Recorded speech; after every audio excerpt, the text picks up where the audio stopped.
안녕하십니까, 이태현입니다. 중공방송통신이 11월 9일 저녁 미 해군 C-40A 행정전용기가 미국 연방 상하원 의원 6명을 태우고 타이페이 숭산 공항에 도착했다고 보도했습니다. 대만의 미러 위클리는 전용기에 장교 2명 등 13명이 탑승했다고 전했으며 HK01 언론은 마이클 리와 존 코린 등 상원 의원 4명과 하원 의원 2명이 포함되어 있다고 보도했습니다. 이에 대만 외교부는 미 의원 일정을 미국 제대만 협회 타이페이 사무소가 조율하고 외교부가 행정 지원을 했으며 관련된 방역 조치에 대한 문제는 중앙전염병 통제센터가 조율을 맡는다고 전했습니다. 장둔환 총통부 대변인은 그때그때 세세한 부분까지 설명하겠다고 밝혔습니다. 한편 중공은 미국 상하원 의원이 대만을 방문하자 벌쩍 뛰었고 대변인은 단호한 반대를 표명했습니다. 대만과 미국은 최근 몇 년간 점점 관계가 긴밀해지면서 조 바이든은 처음으로 모호한 정책을 깨고 대만이 공격당하면 미국이 반드시 대만을 방어하겠다고 공개적으로 약속했습니다. 미국 월스트리트 저널이 최근 대만에서 24명가량의 미 특수전 부대와 해병대가 1년 이상 대만군 훈련을 돕고 있다고 단독으로 보도했습니다. 차이잉원 대만 총통도 나중에 CNN과의 인터뷰에서 훈련을 지원하기 위해 미군이 대만에 주둔해 있다고 밝혔습니다. 지난번 미국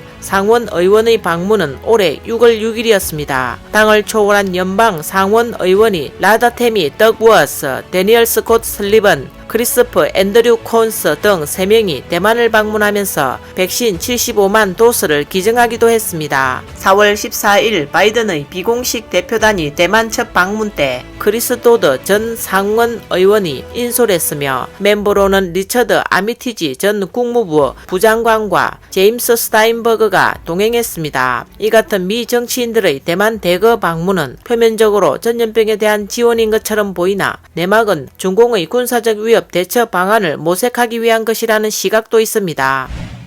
다음 뉴스입니다.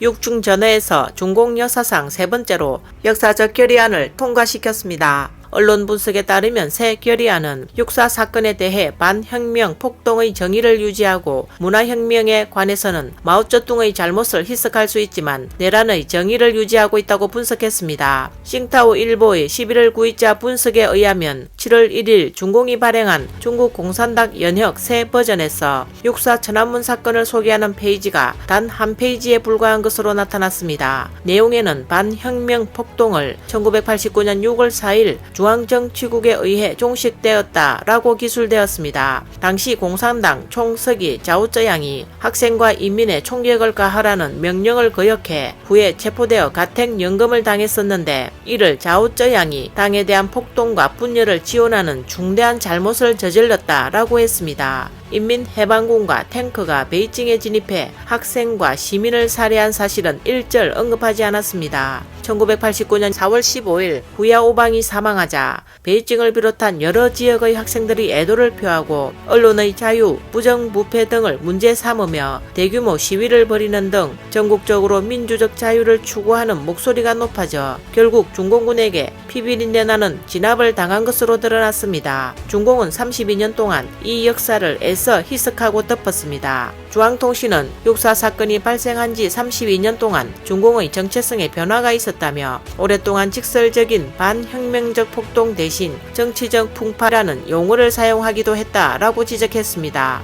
그러나 시진핑 집권 이후 2018년 개혁개방 40년 대사기와 올해 중공 100년 대사기에 육사 사건 때 쓰던 정치적 풍파 용어를 동란, 반혁명, 폭동 등으로 점차 이전의 강경성 발언으로 되돌아가고 있습니다. 2001년 출판된 중국 공산당 연혁은 문화대혁명 10년의 내란을 제7장으로 분류하고 당내 개인의 전횡과 개인 숭배 현상이 점차 증가했다라고 지적하면서 주요한 책임은 마오쩌둥에게 있다라고 기술되어 있습니다. 그러나 최신판 간사에는 문화대혁명을 제6장 사회주의 건설 모색과 굴곡된 발전에 삽입되어 13페이지에 불과하며 마오쩌둥의 실수를 희석하고 문화대혁명을 간략하게 설명했습니다. 문화대혁명 기간에 경제와 국방, 과학, 기술, 외교 등의 업적에서 성과를 거두었다는 묘사를 대폭 증가시켰습니다.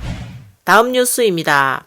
미 연방준비제도 이사회는 11월 8일 반년에 한 번씩 있는 금융안정보고서를 발표했습니다. 여기에는 중공 부동산 업계의 채무 위기가 글로벌 시장과 미국 경제에 영향을 미칠 수 있다고 경고했습니다. 웰스파고 글로벌 투자 전략 책임자 폴 크리스퍼는 미 연준은 헝다를 비롯한 막대한 부채를 가진 개발업자들이 경제의 다른 영역으로 진출하고 있다는 점을 집중 우려하고 있으며, 이런 연관성은 결국 중공 부동산 시장 둔화로 실업과 중공 증시 하락, 디플레이션, 즉 상품과 서비스 가격의 지속적인 하락이 우려되고, 중공이 다른 나라로부터의 수입을 줄이면서 이런 상황이 글로벌 무역 채널을 통해 확산될 수 있다는 것입니다. 올 여름 헝다그룹의 3,050억 달러의 부채 위기로 중공 금융시장이 요동치면서 글로벌 투자자들이 패닉 상태에 빠졌습니다. 게다가 최소 6개의 중공 부동산 업자가 해외 채권을 제때 상환하지 못했습니다. 보고서에는 중공은 높은 집값을 억제하기 위해 주택 구매 대출과 주택 사재기 투기 등에 대해 규제 조치를 시행했습니다. 이 규제 조치가 부동산 업자의 상황을 더욱 악화시켰다고 지적했습니다. 이런 압력은 또 다른 경제 분야로 번지고 있습니다. 보고서는 중공의 경제 및 금융 시스템의 규모와 세계 각지와의 광범위한 무역 연계 때문에 중공의 금융 압박은 불안 심리 악화를 초래합니다. 따라서 글로벌 금융 시장의 긴장을 고조시켜 경제 성장에 위협이 되고 미국에 영향을 미칠 수 있다고 밝혔습니다. 헝다그룹의 채무 위기와 디폴트 리스크가 중공 경제 전반을 강타하면서 홍콩과 뉴욕 금융 시장이 요동쳤습니다. 헝다가 중공의 리먼 브러더스가 될 수 있다는 우려를 하고 있습니다. 하지만 유예 기간 만기가 도래하기 전에 연체된 채권 이자를 무리하게 갚긴 했지만, 반면 위기는 다소 완화되었다고 보고됐습니다. 그러나 헝다의 부채 위기는 완화된 것도 아니고 끝난 것도 아니라는 분석이 있습니다. 오늘 뉴스는 여기까지입니다. 시청해 주셔서 감사합니다.